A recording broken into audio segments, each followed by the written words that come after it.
အားလုံးပဲမင်္ဂလာပါ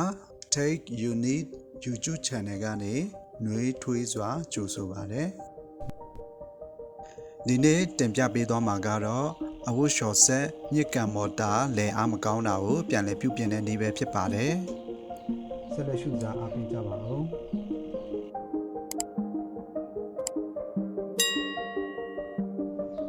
ဒီမှာနိဗ္ဗာန်တစိအဝတ်လျှော်ဆက်လေးတစ်လုံးရှိပါတယ်ပန်ရှင်ကပြောပါတယ်လျှော်ရတာအဆင်ပြေပါတယ်ဒါမဲ့ရည်ညစ်တဲ့အခါမော်တာကလဲအားမရှိဘူးညစ်အားမရှိဘူးလို့ပြောပါတယ်အဲ့ဒါဘာဖြစ်လဲဆိုတာကိုကျွန်တော်တို့ပြုပြင်သွားမှာဖြစ်ပါတယ်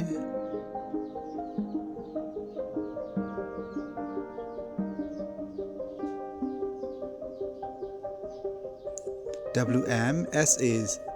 15GC တစိမ့်ဖြစ်ပါတယ်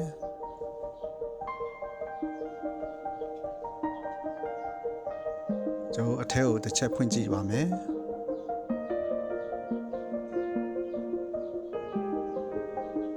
အထဲမှာကတော့ပုံမှန်ပါပဲ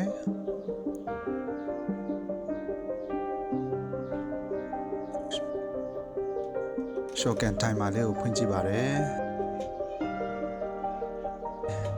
ရှော့ကန်ကတော့လဲနေပါတယ်ဘယ်တလဲညာတလဲလဲနေပါတယ်ဒါဆိုရင်ရှော့ကန်ကတော့အဆင်ပြေပါတယ်ညစ်ကန်ကိုတစ်ချက်ဖွင့်ကြည့်မှာဖြစ်ပါတယ်တိုင်မာကိုလဲထားပါတယ်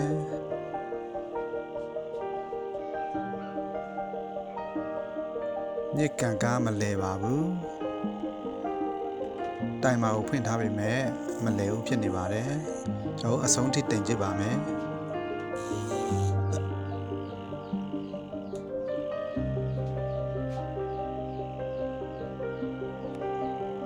အဆုံးထိတင်လဲတုတ်တုတ်မလုပ်ဘူးဖြစ်နေပါတယ်ကျွန်တော်အဖုံးကိုဖွင့်လိုက်ပိတ်လိုက်လုပ်ပြီးတဲ့အခါမှာနည်းနည်းလေးစပြီးတော့လဲတာတွေ့ရပါတယ်ဘာမှထည့်မထားတာတော့အားမရှိဘူးဖြစ်နေပါတယ်လဲခြင်းတလို့လို့မလဲခြင်းတလို့လို့ဖြစ်နေပါတယ်ဒါဆိုရင်ဘာဖြစ်လဲဆိုတာကိုသိရဖို့ကျွန်တော်မီကလုတ်ပိတ်ပြီးတော့ပလတ်ဖြုတ်ပြီးတော့အနောက်မှာဖွင့်ကြည့်မှာဖြစ်ပါတယ်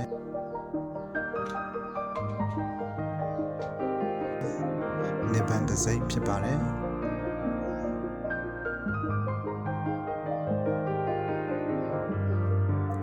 နောက်ကစကူလေးတွေဖြုတ်လိုက်ပါမယ်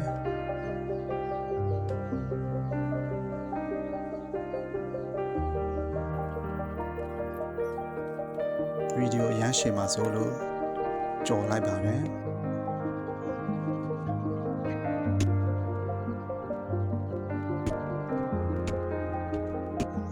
ကျွန်တော်အသားရလေးခွာထုတ်လိုက်ပါတယ်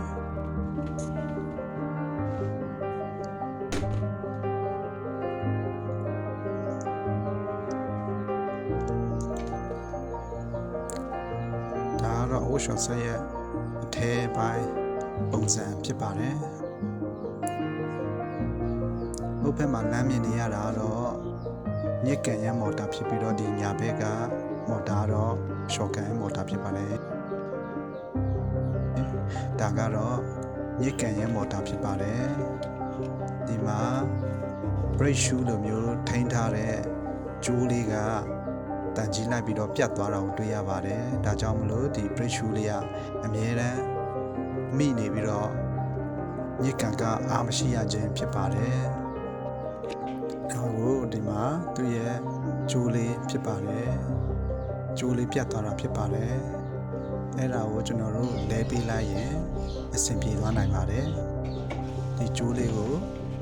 လဲပေးလိုက်မယ်ဆိုရင်အဆင်ပြေသွားနိုင်ပါတယ်။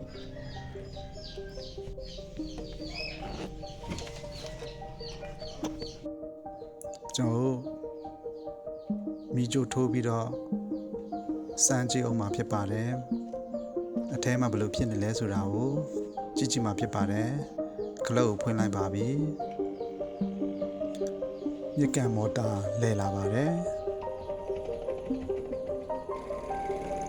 ည ညစ်ကံမော်တာလဲနေပါတယ်ဒီမှာသူ brake လေးကညှိနေတာဖြစ်ပါတယ်အဲ့ဒါကိုဝဲဦးလက်လေးနဲ့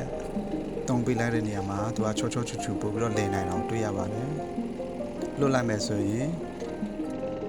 brake မိနေတဲ့သဘောမျိုးဖြစ်နေပါတယ်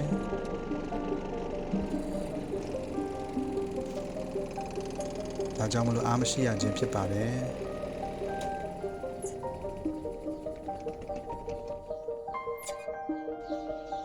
ဒါကတော့သူ့ရဲ့ wiring ဆက်သွယ်ပုံဒီ timer တွေနဲ့ပေါ့နော် short ကန်ညစ်ကန် wiring ပုံစံပဲဖြစ်ပါတယ်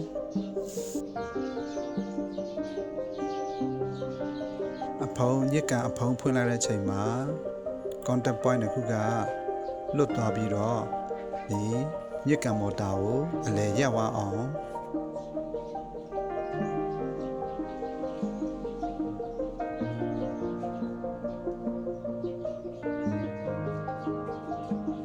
ဒါကတော့ရေဖွင့်ခလုတ်ဖြစ်ပါတယ်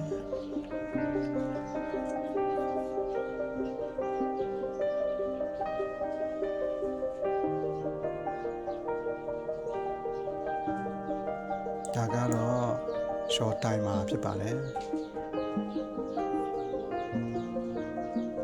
ညစ်ကန်မော်တာရဲ့ brake jaw ကိုပြန်လဲပြီးတော့ကျွန်တော်တို့အဖုံးပြန်ပိတ်မှာဖြစ်ပါတယ်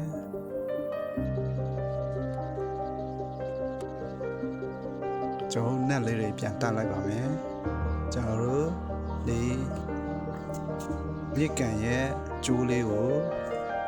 brake jaw လေးကိုပြန်တက်ပေးလိုက်ပါပြီပြန်တက်ပြီးတဲ့အခါမှာကျွန်တော်တို့စက်ကိုပြန်ပြီးတော့စမ်းကြည့်မှာဖြစ်ပါတယ်ကျွန်တော် plug jaw ပြန်ထိုးလိုက်ပါမယ်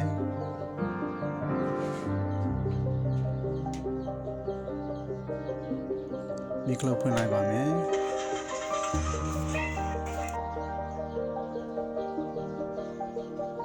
ဒါကတော့ shotgun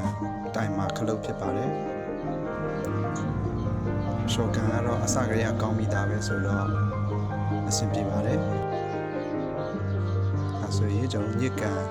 timer လေးကိုဖွင့်ကြည့်မှာဖြစ်ပါတယ်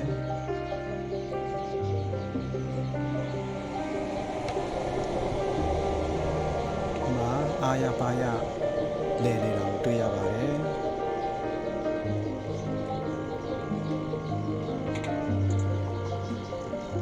ဆိုရင်တော့ဒီရင်ညစ်ကန်ကအဆင်ပြေသွားတဲ့သဘောဖြစ်ပါတယ်။ဒါကိုကျွန်တော်တို့အဝတ်ထည့်ပြီးတော့ညစ်စမ်းခြင်းမှာဖြစ်ပါတယ်။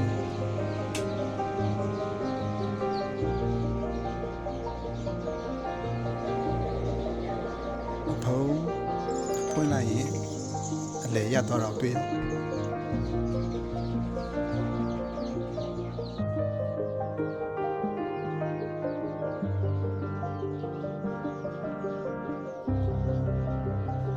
ဆောင်တဲ့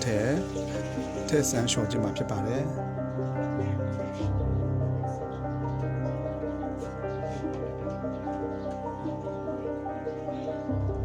ဒီကျွန်တော်တို့တိုင်မှာဖွင့်ခြင်းမှာဖြစ်ပါတယ်လဲသွားပါပြီညစ်ကန်လည်းလဲသွားပါပြီငါကျွန်တော်တို့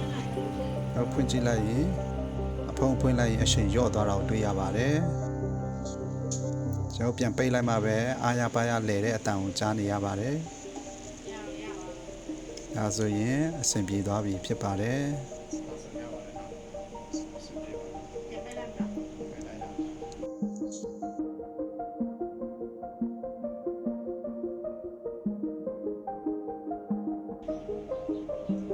ဒီအဝတ်လျှော်ဆက်လေးရဲ့အဓိကအပြစ်ချက်ကတော့ညစ်ကန်မော်တာထိန် brake shoe ကျိုးပြတ်သွားတာဖြစ်ပါတယ်အဲ့ဒါကိုပြန်ပြီးတော့အစားထိုးလဲတက်ဆင်ပေးလိုက်တာအဆင်ပြေသွားတာဖြစ်ပါတယ်ဒီနေ့ကတော့ဒီလောက်ပါပဲလာရောက်ကြည့်ရှုအားပေးကြတဲ့မိတ်ဆွေများအားလုံးကိုအထူးပဲကျေးဇူးတင်ပါတယ်အားလုံးပဲကိုယ်စိတ်နှပြချမ်းသာချမ်းသာကြပါစေ